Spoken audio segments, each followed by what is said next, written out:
మాట్లాడదలుచుకున్న కిషన్ రెడ్డి గారు ఇవన్నీ చర్చలు కాదు. నేను సూటిగా సవాలు విసురుతున్నా. మీడియా మిత్రులను కూడా ఇదే విషయాన్ని రేపు వార్తల్లో రాయాలి. ఆనాడు కాళేశ్వరం ప్రాజెక్టు సంబంధించి నరేంద్ర మోడీ గారు, అమిత్ షా గారు ఈ రాష్ట్రంలో పర్యటనకు వచ్చినప్పుడల్లా కాళేశ్వరం కేసీఆర్ కు ఏటీఎంగా మారింది, 1,00,000 కోట్లు కొల్లగొట్టిందని ప్రధానమంత్రిగా, హోంమంత్రిగా మీరు ఎన్నోసార్లు ఈ రాష్ట్రంలో మాట్లాడింది. కాళేశ్వరం కట్టడం, కాళేశ్వరం కూలడం 3 ఏళ్లలో జరిగిపోయింది. 1,00,000 కోట్ల రూపాయలు ఈ రోజు గోదావరిలో కలిసిపోయినాయి. దాని మీద జ్యుడిషియల్ కమిషన్ వేసి నివేదిక తెప్పించి కేసీఆర్, హరీష్ రావు దోషులు, వాళ్ళ మీద చర్యలు తీసుకోవాలని ఇస్తే ఆ విషయాన్ని అసెంబ్లీలో చర్చించి సిబిఐకి పంపించినాం. సెప్టెంబర్ 1 నాడు కేంద్ర ప్రభుత్వానికి కేసీఆర్, హరీష్ మీద సిబిఐ కేసులు కట్టి అరెస్టు చేయమని మేము పంపించినాం. కిషన్ రెడ్డి గారు అంతకుముందు అన్నారు, మాకు ఇవ్వండి సిబిఐకి 48 గంటల్లో తండ్రి కొడుకులను చెర్లపల్లి చెంచల్గూడ జైలుకు పంపిస్తామని. నేను ఈనాడు సూటిగా సవాలు విసురుతున్నా కిషన్ రెడ్డి గారికి, మీరు చెప్పింది నిజమైతే, మీరు కేసీఆర్ కు లొంగిపోకపోతే, మీరు వాళ్ళు ఒక్కటి కాకపోతే, బీఆర్ఎస్ బీజేపీ ఫెవికల్ బంధనం ఒక్కటి కాకపోతే ఎప్పుడు అరెస్టు చేస్తారో 11 తారీఖు లోపల సిబిఐ ఎఫ్ఐఆర్ చెయ్యాలి, కేసీఆర్, హరీష్ ను అరెస్టు చెయ్యాలి. ఇదే కాదు, కేటీఆర్ ఫార్ములా ఈ రేస్ పేరు మీద కార్లు తిప్పి కాంట్రాక్ట్ ఇచ్చి ఎలక్టోరల్ బాండ్స్ 50 కోట్లు కంపెనీ నుంచి వసూలు చేసింది. ఆధారాలతో సహా ఏసీబీ కేసు కట్టి అరెస్టు చేయడానికి గవర్నర్ని అనుమతి అడిగితే 2 నెలల నుంచి గవర్నర్ దగ్గరనే ఫైల్ ఆగిపోయింది. మరి నేను ఇవాళ అడుగుతున్న కిషన్ రెడ్డిని, కేంద్ర మంత్రి మీరు ఎందుకు కేసీఆర్, హరీష్ ను కాళేశ్వరంలో కార్ల రేసుల్లో కేటీఆర్ ను అరెస్టు చేయడానికి మీరు ఎందుకు అనుమతిస్తలేరు? మీ చీకటి ఒప్పందం ఏంది? మీ గూడు పుటానేంది?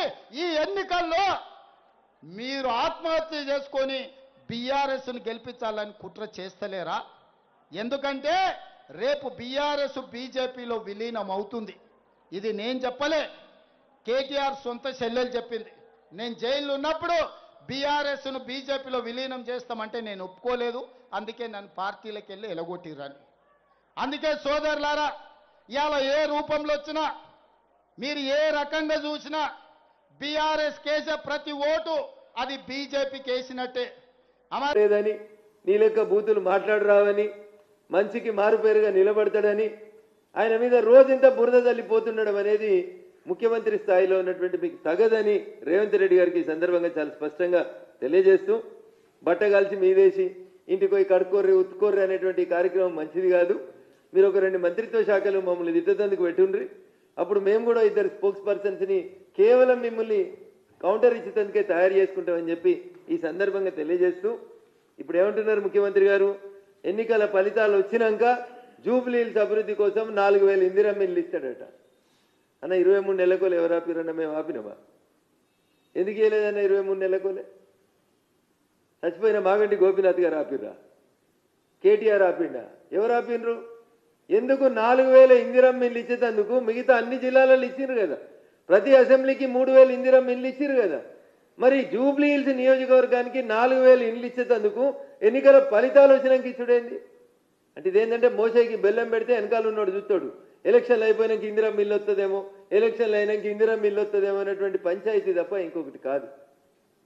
అందుకని గెలుస్తాం ఓడుతాం రాజకీయాల్లో, ప్రజలు ఆశీర్వదిస్తే ఎన్నికలైనా ఉప ఎన్నికలైనా గెలుస్తాం. భారతీయ జనతా పార్టీ గెలిచిన ఉప ఎన్నికలు ఈ రాష్ట్రంలో ఎవరు గెలవలేదు. టీఆర్ఎస్ అధికారంలోకి వచ్చినాక ఖమ్మం జిల్లా దగ్గర నుంచి మొదలుకుంటే, నల్లగొండ జిల్లా నుంచి మొదలుకుంటే, మా మెదక్ జిల్లా నారాయణఖేడ్ దాకా 7 ఉప ఎన్నిక జరిగినా మీ కాంగ్రెస్ సిట్టింగ్ స్థానాలను అన్నింటినీ కోల్పోయింది. కానీ భారతీయ జనతా పార్టీ ఎన్ఎం శ్రీనివాస్ గారెడ్డి దగ్గర నుంచి మొదలుకుంటే, ఎండల లక్ష్మీనారాయణ గారి దగ్గరికి, రఘునందన్ రావు దాకా, ఈటల రాజేందర్ దాకా పోటీ చేసినా ఉప ఎన్నికలలో గెలిచినటువంటి చరిత్ర భారతీయ జనతా పార్టీ. కాబట్టి భయం పట్టుకొని ఏది పడితే అది మమ్మల్ని తిట్టడం సమంజసం కాదు. ఓట్ల కోసం స్థాయి దిగజార్చుకోవద్దు ముఖ్యమంత్రి గారు. ముఖ్యమంత్రి అనేటువంటి పదానికి ఉండేటువంటి హోదాను, గౌరవాన్ని, స్థాయిని గుర్తుంచుకొని మాట్లాడారు తప్ప 4 ఓట్ల కోసం చిల్లర మాటలు మాట్లాడి ఆ పదవి స్థాయిని మీ స్థాయిని తగ్గించుకోవద్దని ఈ సందర్భంగా ముఖ్యమంత్రి గారికి హితవు పలుకుతూ 12వ తారీఖు చాయిస్ ఈజ్ యువర్స్, వేదిక కూడా మీదే. ఒకరిని రమ్మంటే ఒకరిమే వస్తాం, ఇద్దరిని రమ్మంటే ఇద్దరమే వస్తాం. కాళేశ్వరం పంచాయతీ పీసీ ఘోష్ కమిషన్ నివేదిక మీరు ఏ దాని మీద చర్చించేందుకైనా కిషన్ రెడ్డి గారి తరఫున పార్టీ నుంచి ఎవరిని రమ్మన్నా వస్తాం. లేదు మా స్థాయి పెద్దది అనుకుంటే గౌరవనీయులు కిషన్ రెడ్డి గారిని తీసుకొని రమ్మన్నా వచ్చి చర్చించడానికి మేము సిద్ధంగా ఉన్నామని ఈ సందర్భంగా తెలియజేస్తాం. హిట్ టీవీ యాప్, ఇందులో short news, live news, entertainment shows, movies, digital magazines తో పాటు మీ జిల్లా వార్తలను కూడా ఫ్రీగా చూడొచ్చు. ఇంకెందుకు ఆలస్యం, వెంటనే హిట్ టీవీ యాప్ ని డౌన్లోడ్ చేసుకుని ఫ్రీగా ఎంటర్టైన్మెంట్ పొందండి. Hit TV app. Hit TV app, please download hit TV app. Hit TV app ని ఫ్రీగా డౌన్లోడ్ చేసుకుని ఎంజాయ్ చేయండి. మీకు నచ్చిన ఎంటర్టైన్మెంట్ కోసం హిట్ టీవీ యాప్ ని ఫ్రీగా డౌన్లోడ్ చేసుకుని ఎంజాయ్ చేయండి. హిట్ టీవీ యాప్ ని డౌన్లోడ్ చేసుకుని ఆస్వాదించండి, ఆశీర్వదించండి. ఇంతమంది సెలబ్రిటీలు హిట్ టీవీ యాప్ ని డౌన్లోడ్ చేసుకోండి అని చెప్తున్నారంటే ఎంత మంచి యాప్ ఆలోచించండి. అమెరికాలో చదవాలనుకునే వాళ్ళకి విశ్వసనీయమైన పేరు మన శౌర్య కన్సల్టెన్సీ. UK లో 1 year masters, UK లో 1 year masters, 2 years work permit up to 5 years visa. Contact Shaurya Consultancy. Contact 89851 89851.